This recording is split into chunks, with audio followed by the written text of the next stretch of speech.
Shelby and Kristen.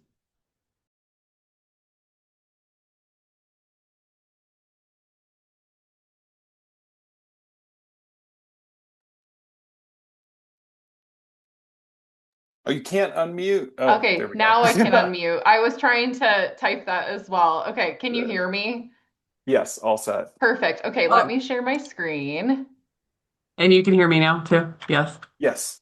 Yep. Cool. I was like, oh We're my all good. gosh, this is the You moment. I should be you pressing got the button. I you can't got the press the permanent button. mute. Yeah. Sorry about that. No All worries. right, and then just want to make sure, can you all see my screen? Yes, looks good. Perfect. All right, Kristen, I'm going to kick it over to you. All right. Hi, everyone. Good morning. My name is Kristen Lara. I'm going to introduce myself here in a moment, as is Shelby. While we're doing that, it would be great for us to know who all we have um, joining the session today. So if you wouldn't mind writing the organization you're with and your name in the chat, just so that we can see who we've got here, that would be phenomenal. And then I'll go ahead and introduce myself. So my name is Kristen Lara, and I work with the Colorado Department of Public Health and Environment. I've been working in the public health space for 15 plus years now, typically at the nexus of public health programming and data or technology use. So it's very lovely to be with you guys today. I'll turn it over to you, Shelby, to introduce yourself. If you can unmute again. Uh-oh, she can't. Maybe we have to leave ourselves unmute for the duration. Yeah, I'll leave myself unmuted. Sorry about that. That's probably my fault. But hi, everyone. Thank you so much for joining this morning. I'm Shelby Desjardins. I'm the Director of Data Strategy with the Colorado Association of Local Public Health Officials, or CALPHO. Again, really excited to be here. I have had the pleasure of leading public health data modernization strategy from the local public health perspective since mid 2024, in close collaboration with local public health agencies across the state, as well as Kristen over at CDPHE. So really excited to talk more today about how we always are trying to ensure that the LPHA, or local public health, context is considered in public health data modernization. So great to meet you all, and thanks again for joining. All right, let's jump forward. Yeah. Okay, so today, just to kind of orient you to where we're at, we're going to be talking with you about how we used co-creation to better understand the challenges that local public health agencies often face when trying to leverage public health data. And we're also going to talk about where we used co-creation principles to help us identify opportunities, and those opportunities could have been at the local level or the state level, to make improvements in data access and data use. As part of that, we're going to walk through the assessment process we co-created with a number of partners that you're going to learn about in a moment. And then we're going to kind of call a spotlight to the journey mapping process, or part of this process in particular. All right, so let's go ahead and jump forward. You're going to see here a bunch of acronyms. I'm also dropping those in the chat. We're not going to go through them one by one, but you'll hear about them throughout the duration of this presentation, and we wanted you to be able to stay oriented if we don't say the full thing sometimes, and instead say the acronym. So let's jump forward. All right, so today we are hoping by the end of the session that you are walking away from this seeing how, one, co-creation has helped us to reflect and address the diverse needs of our partners. So you're going to see how we built a process that took a bunch of different kinds of needs, interest areas, maybe conflicting areas of incentives or pain points, and how we built reflecting that variety of needs and perspectives into a singular process. And then you're also hopefully taking away from this that by building and learning about the data capacity together through the assessment process. We not only came away with new insights, some that are unexpected, some that were expected, but we also, throughout that process, fostered alignment so that we could take action. So not only did we learn a bunch of good things because we used co-creation, but we also made it easier for all of us and our partners to move forward together based on what we learned. And I think we have a Menti next. Yes, so we're going to use Menti during this presentation. I'm dropping a link in. You could scan the QR code if you'd like. I think you should be able to just click on this link, and what you will see when you go to the Menti is the question that appears also on the slide. We'd love to hear just kind of a short snippet of what you're hoping to gain from the presentation today. Shelby and I, when we were working to create this presentation, could have talked to you for 8 hours about it. And so we've got a very condensed version of this work for you today, and this will help us aim the content in the direction that is most valuable for you guys. So info on how LPHAs could engage moving forward, insight and knowledge about co-creation, how to engage in a collaborative and a process, strategies for building. So I'm seeing a lot about collaboration, which is awesome. I'm seeing a lot about action moving forward. So that is great. Let's go ahead and jump forward. Data issues collaboratively. Perfect. All right, so to kind of start to dive into this, I'm going to give you some background here. First, I want to tell you who the partners were that were engaged in this work. So we had 4 primary partner groups. CALPHO, represented here today by Shelby, provided overarching leadership for this work. CHI, or Colorado Health Institute, and I think it was at least Emily at CHI is participating and engaged in this session today, which is super exciting. Helped to facilitate a lot of the in-person workshops that we did with local public health agencies. The Department of Public Health and Environment, represented by me, as well as a number of different programs, participated in the design as well as engaging in many of the sessions, and then our local public health agency partners. And so we're going to kind of walk through the ways that we engaged LPHAs, given that they represent 50 plus different organizations across the state with varying degrees of capacity and geography here in a moment. So next slide, please, Shelby. So one thing that we wanted to be very intentional about addressing up front in our assessment process was that all LPHAs are not created the same. Each LPHA exists in a different part of the state and has varying degrees of capacity for data maturity or data activities. So on the left end of the spectrum, lower capacity local public health agencies are more likely to be smaller, to serve rural and frontier counties, not to be able to have dedicated staff for data activities in particular.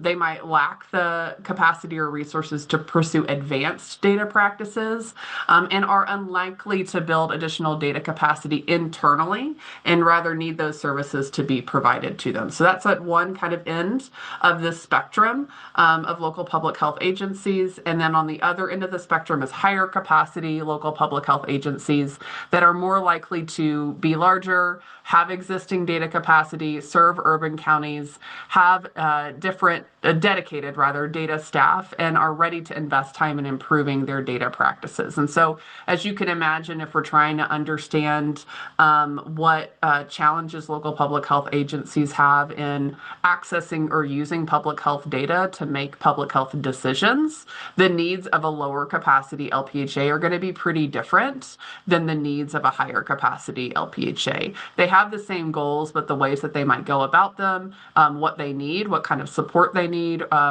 in terms of local investment or state investment can vary pretty significantly. And so throughout this process, you're going to hear us talk about higher and lower capacity LPHAs and how we proactively addressed those differences in need.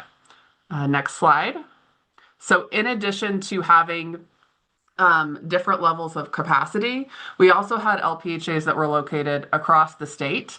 One thing that was really unique about this work is that we conducted half-day workshops with a number of local public health agencies, and the team went directly to where the local public health agency was located. And so on the screen, everywhere that you see workshop, we went out directly, or rather CHI and CALPHO went out directly to facilitate and engage in a team meeting at the LPHA site. And then we were also able to engage a number of other LPHAs through key informant interviews across the state. So we like to say that we met LPHAs where they're at, both figuratively and literally in terms of capacity and location. All right, so let's jump forward. Yes, I thought we had another mentee coming up. So I want to kind of center us as we're about to start to walk through the process that we used throughout this assessment process. I want to talk a little bit about what co-creation is first. So if you don't mind adding like one or two words in to the mentee on what comes to mind when you think of co-creation. As you're doing that, I'm going to share a little bit about what co-creation means to me. So co-creation to me means engaging in an intentional relationship, often with a diverse set of perspectives and disciplines in mind to make something together. So it's quite literally we are creating something together through an intentional relationship. Now, one thing that to me is very important about that is that it addresses power dynamics and potential discomfort when entering into difficult conversations. It addresses those both proactively, directly, and by design. So we're thinking proactively about different perspectives and where those might bump up against each other, power dynamics involved in that, and we're taking that into consideration as we walk through the development and the implementation process together. And then last, I wanted to note that when I have used co-creation, the results are often more grounded in reality. So for example, alignment, we get alignment, and I see that on the screen here, towards the underlying challenges that are unearthed through that co-creation process. So I think that this was the data capacity assessment work was a great example of things that sometimes feel like they're mythical or legendary and we can't quite pin it down. And through this process, we were able to kind of see more authentically what is going on, both at the local level and at the state level, to try to be able to solve that together. And in my experience, when we lean into co-creation, oftentimes the solutions are not where I thought we might have landed. And that's primarily because I was challenged to see from a new perspective. So leaning into that and intentionally structuring work to reflect a diversity of perspectives throughout the development process really is what co-creation is. And that's the reason why it brings the right people to the table and aligns us moving forward. I love the iterative and iteration. You're going to see a lot of that throughout this moving forward. So thank you so much. Alrighty, let's go to the next slide. And I might be turning it over to you, Shelby. Yes, thank you, Kristen. Appreciate it.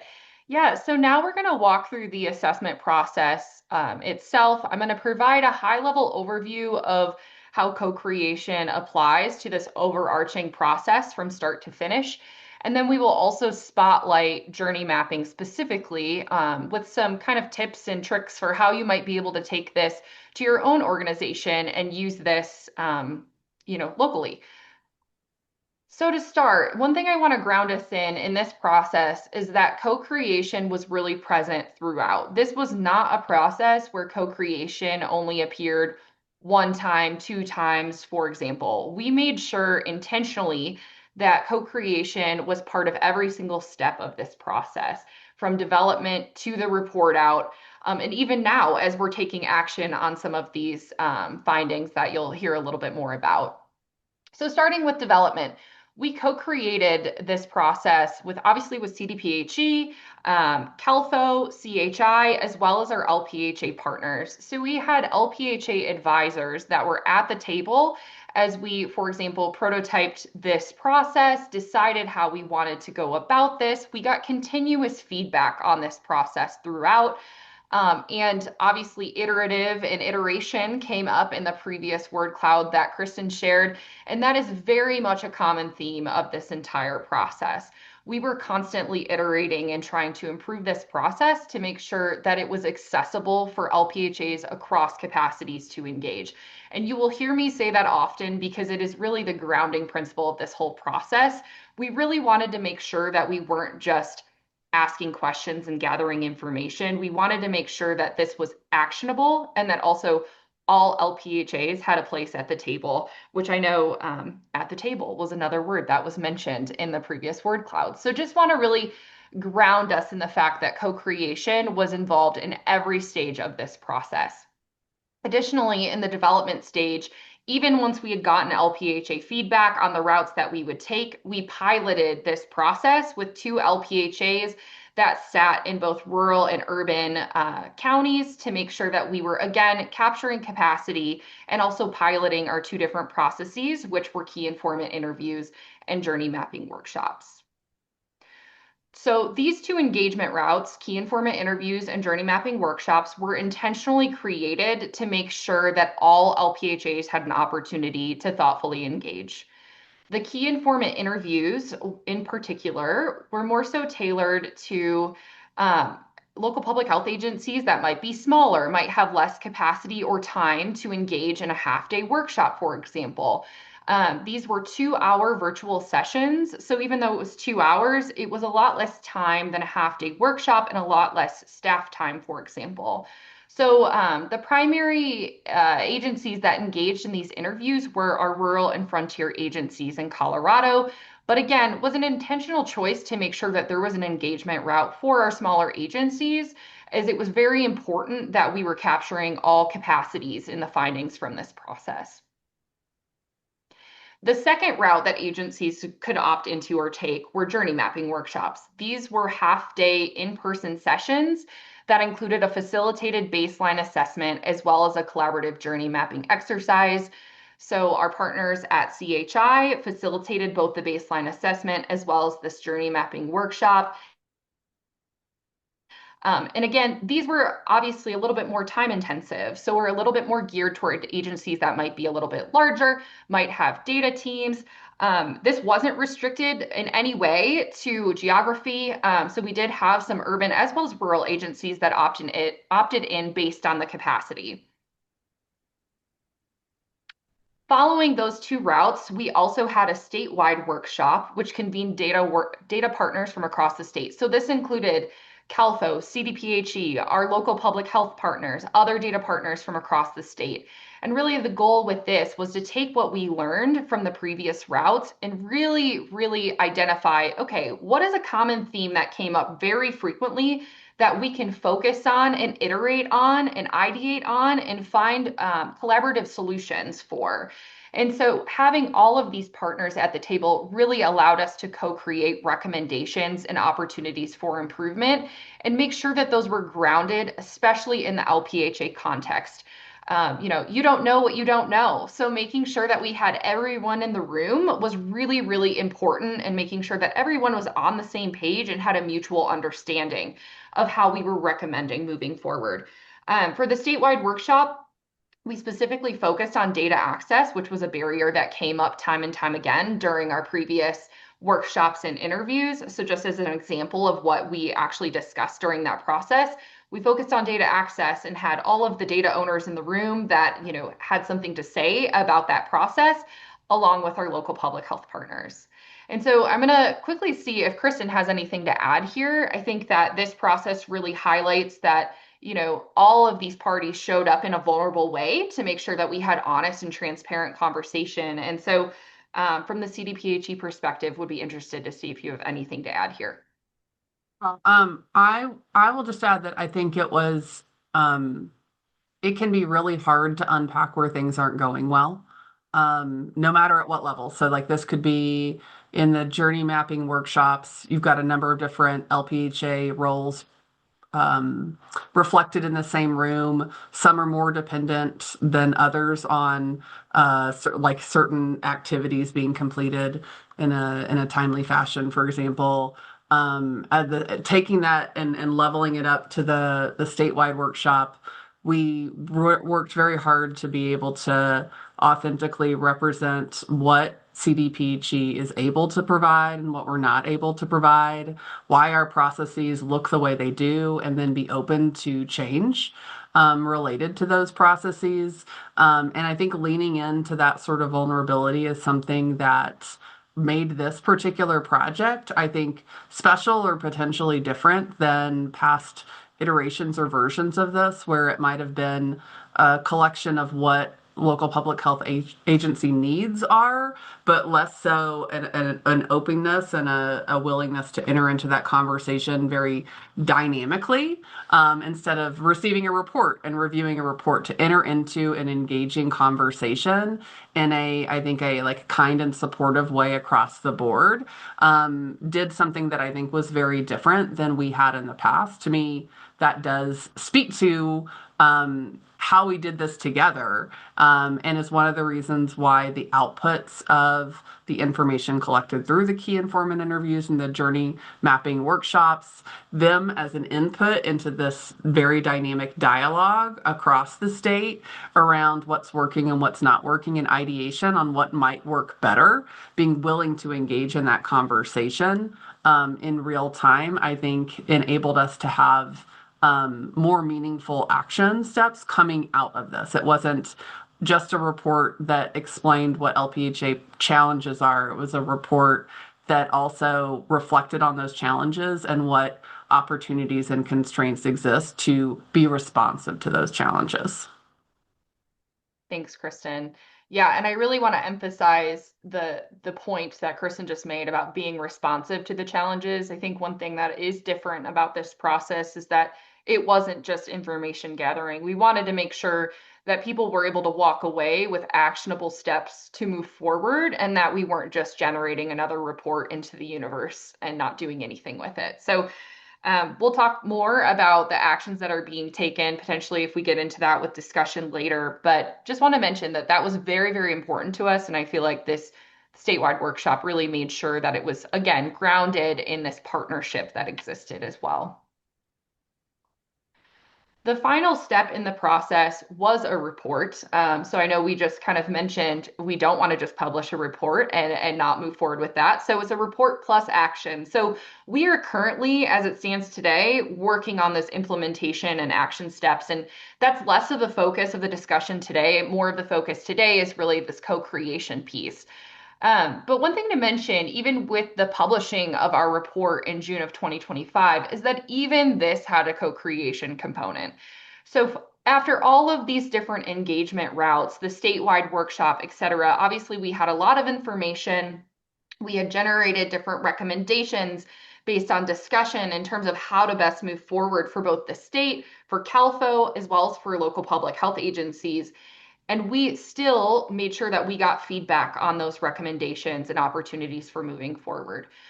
We took this back to our LPHA partners, our CALPHO members, a lot of different local public health agencies across the state to make sure that this actually resonated with them, that it felt feasible, that it felt like it was actually accurately representing what they had told us. And so again, throughout this entire process, we made sure that this partnership and this like iterative approach was constantly part of this process.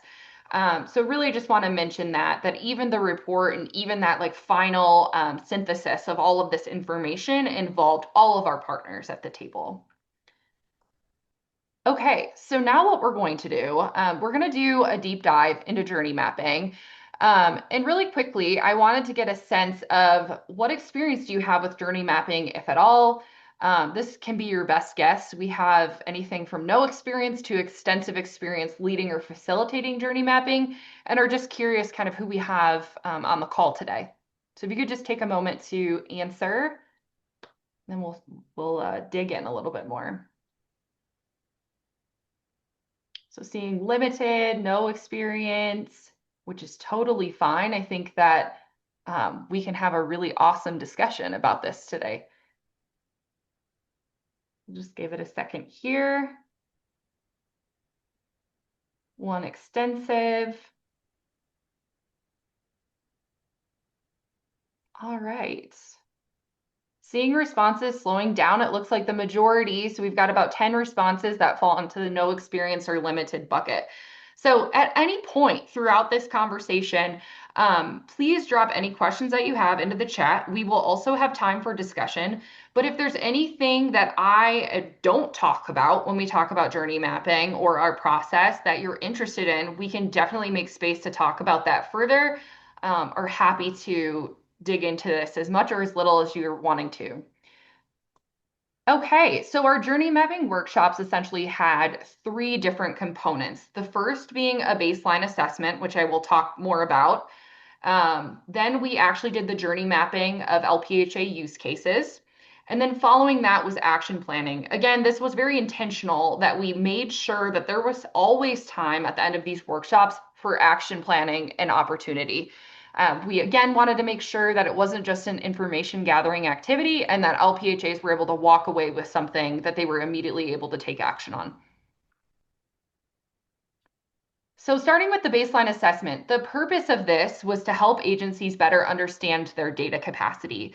So this was essentially a quantitative assessment. It included 25 questions that covered three key domains. So these key domains are kind of common domains for data modernization, and they include strategy, which provides the direction, technology, which refers to the infrastructure, and people, which obviously are your workforce and drivers of all of this work.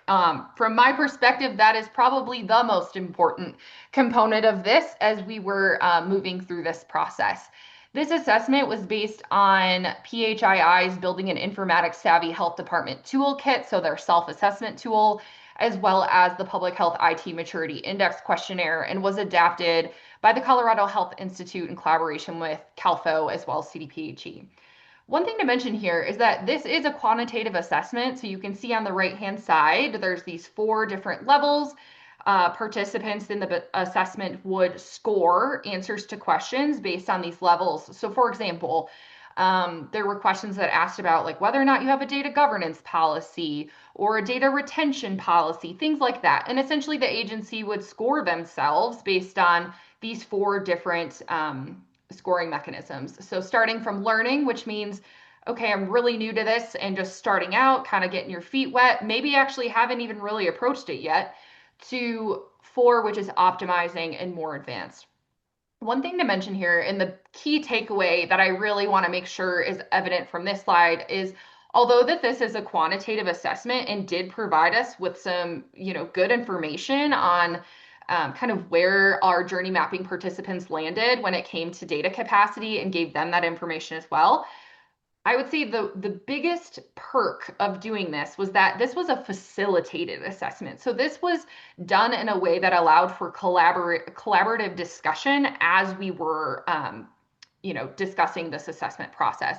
So CHI facilitated each question. The groups, the LPHA participants that were in the group would essentially come to agreement on each question.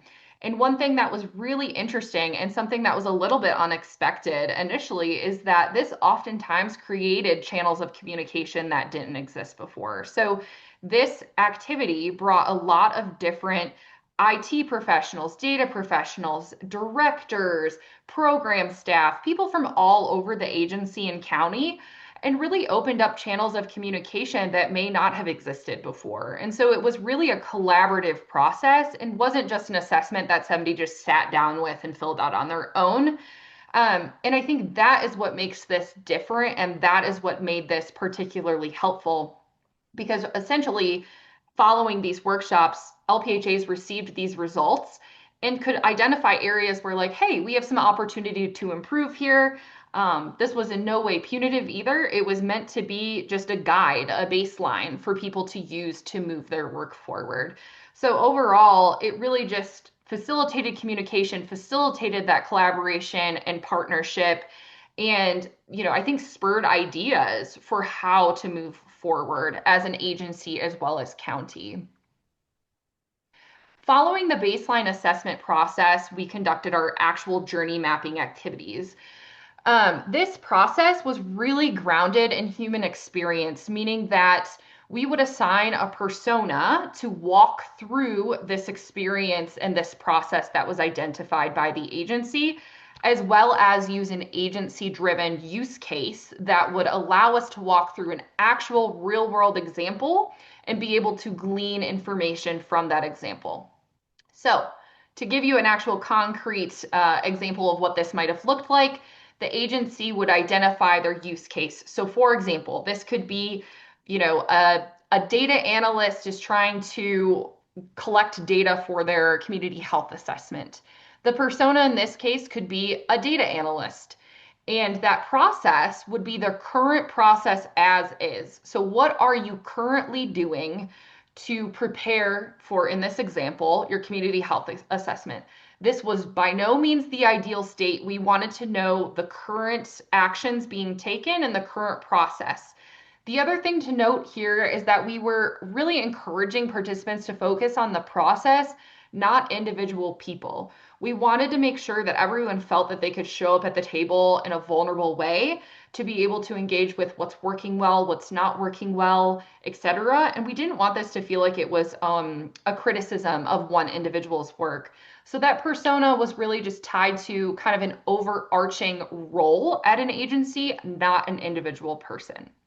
So again, would walk through their current process from start to finish. All participants in the room could kind of co-create this journey map. And then throughout this process, once that initial step-by-step process was outlined, we would then have the agency identify what's working well. So what are some things that are actually positives in this process? What are things that you don't want to lose in the process? And have them identify that on the map.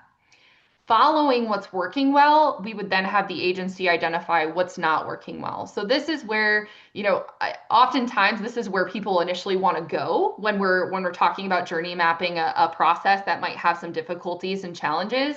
But this was intentionally the last stage in the process so that it was also highlighting that, like, hey, this process does still have some good things going on. So what's not working well? These would be barriers, challenges, bottlenecks, etc. that would be identified by staff, again, placed right on that journey map in terms of where that's occurring in the process. And so overall, all participants were encouraged to participate, add to this journey map, as well as elevate different feelings that came up throughout this process. Because again, this is a human-centered process. We have a person who is responsible for that task. And it is going to bring up different feelings or experiences, and wanted to make sure that that was highlighted throughout this process. Following the journey mapping activity itself, so again, process, what's working well, what's not working well, we would then have dedicated time to talk about action items and next steps. So opportunities for moving forward, we would keep this grounded in the locus of control. So meaning we really wanted to keep this grounded in what is within LPHA control. There's obviously going to be things that LPHAs can influence or that are maybe beyond LPHA control. So for example, things that CALPHO would need to address or the state would need to address. So although those opportunities did come up in conversation and are important, it's just important to note that we also wanted LPHAs to walk away with something that they could do themselves that wasn't dependent on other entities to complete those tasks, even though they're part of the conversation. So again, this was a fully collaborative process. The LPHA was fully able to engage in this process. Anyone in the room could contribute. And then again, there were action items and things that did come up for CALPHO and CDPHE throughout this process that we were able to then either take back with us as feedback to add to this process or could address right in real time. I don't know if I mentioned this, but Kristen was on the line for all of these journey mapping workshops as well. So although she wasn't there in person with CHI and CALPHO, we had CDPHE partners on the phone with us virtually, so we could also address various systemic challenges in real time. So I'm going to pause there too. I don't know, Kristen, if you had anything to add. I know I probably went a little longer on my portion, so I don't know if we have time, but I wanted to see if you had anything to add. No, I would just flag that, yeah, so I think CDPG, even though we weren't in the room for all of them, us listening to the conversation. So like based on the use cases that were selected, I would invite people from like the relevant programs at CDPHE to also be on the line. And that way, we weren't getting into a situation where LPHAs were trying to unpack a problem and just like hitting these walls from an information standpoint to say, well, I have no idea if this could change or why this exists, but this is what I get from the state or what the state asked me to do. So that dynamically in those conversations, there weren't just kind of these blind spots or blind corners you turn. Instead, there was some information to, in real time, help troubleshoot or process what potential avenues were available to resolve existing challenges. Thanks, Kristen. All right. Well, that wraps up kind of our high level overview of journey mapping and our high level overview of the process. I do just really want to ground us in like this process would not have been successful without components of co-creation, collaboration, and partnership. That was really what made this successful and what continues to make this process as we move into the action steps following this successful moving forward. So just really want to mention that that is what we really try to ground everything in moving forward because it really allowed us to ensure we were elevating LPHA voices, bringing them to the table, ensuring that unique contexts were being respected and included in the conversation. So with that, I just want to thank our LPHA partners. I see some of you on the call and a lot of your agencies on the call, and just want to say thank you. We would not have been able to do this without your participation. It is, was absolutely critical to making this successful and would not have been possible without you. So just wanted to say thank you. And now we can go ahead and open it up for questions and discussion. Thank you so much, Kristen and Shelby, for a fantastic presentation. Yeah, if you have questions, I don't know, you might not be able to unmute yourself due to some setting in Zoom, but raise your hand and we will try to unmute you or put it in the chat. Let's see. Oh, I there are the just added a results. Thank you. chat. Yeah, Perfect. Yep. I know somebody had mentioned a little bit earlier. Oh, now maybe people can unmute themselves. That uh, we didn't cover in this session. We covered a lot of process around co-creation, not necessarily the results. So I did drop in a link to the report that has the results. It might be interesting for you to review. We talked a lot about process today, not about the kinds of or the ways that we collected or synthesized that information. But what you will see if you open that report is there's a pretty robust combination of quantitative and qualitative information that resulted from this kind of process and interaction. You're going to see theming of results that came out from a number of different settings, the key informant interviews workshops and the statewide workshop. We then organize those by locus of control, essentially. So where an LPHA can act, how that differs for a smaller and a larger LPHA in terms of capacity. What CALPHO could do to support LPHAs, what CDPHE should focus on. And so those really did help us, I think, set our trajectory over this past year to be oriented towards the things that we learned through the workshops and key informant interviews and that are documented in that report. So I wanted you guys to be able to see how that kind of turned out. And now when you read the report, you'll be like, aha, I know how they did this thing. So it looks like we have a question from Sarah in the chat. Sarah is curious about what you would recommend for agencies who did participate in terms of repeating the process to access change. Yeah, absolutely. And hi, Sarah. And yeah, I should highlight Sarah is from Broomfield County, which participated as our pilot as well as a journey mapping site. So good to see you, Sarah. And yeah, I think this is a great question. I think especially as we're moving into this like implementation and action phase, I know CALPHO and CDPHE have already identified certain resources and things that came right out of the assessment. So for example, data governance resources and things along those lines. As far as repeating the process within your agency, I think that one thing we really want to make sure is that this is a repeatable process that you're able to take and potentially facilitate or conduct yourself. The baseline assessment, I think, would be particularly interesting considering a baseline was established if you've participated in this process. So I think, factoring in check-ins on that baseline process would potentially be helpful in identifying, okay, these are areas where we have improved, and maybe these are areas where we haven't.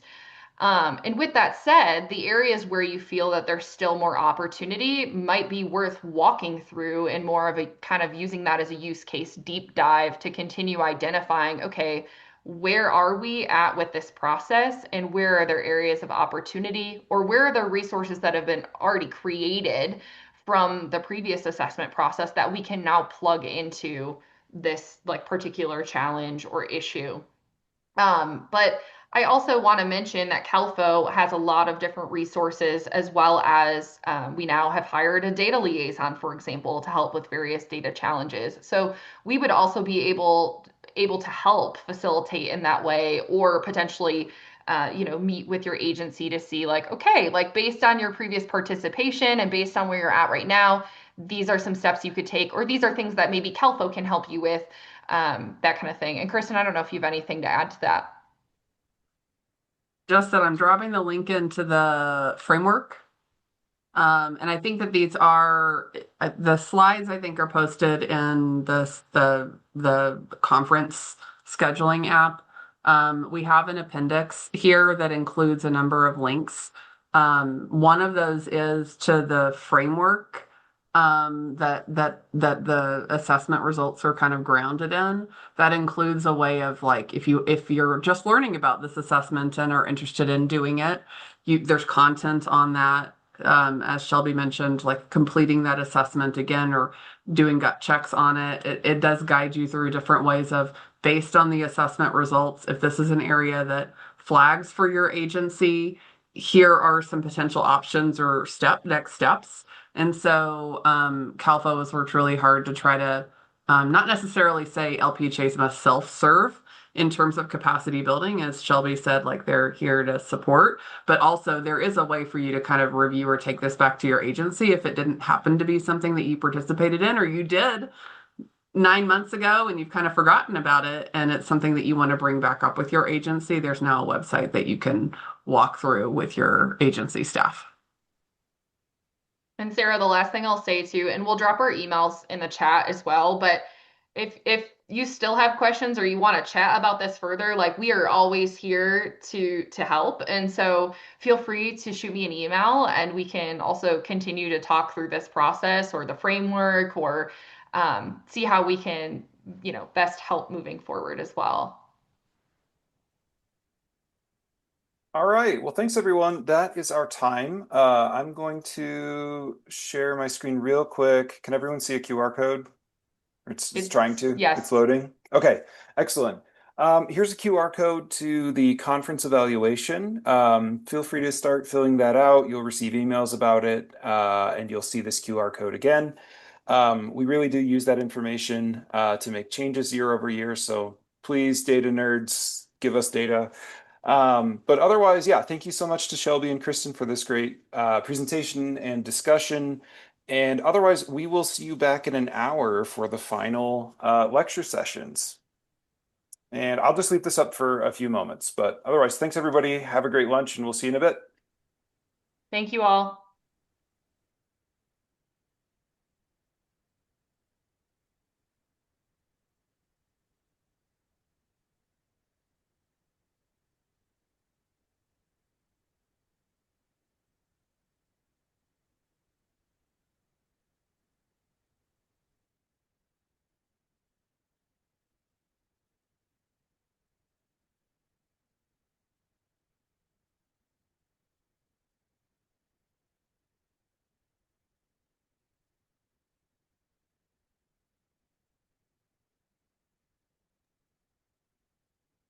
Ben,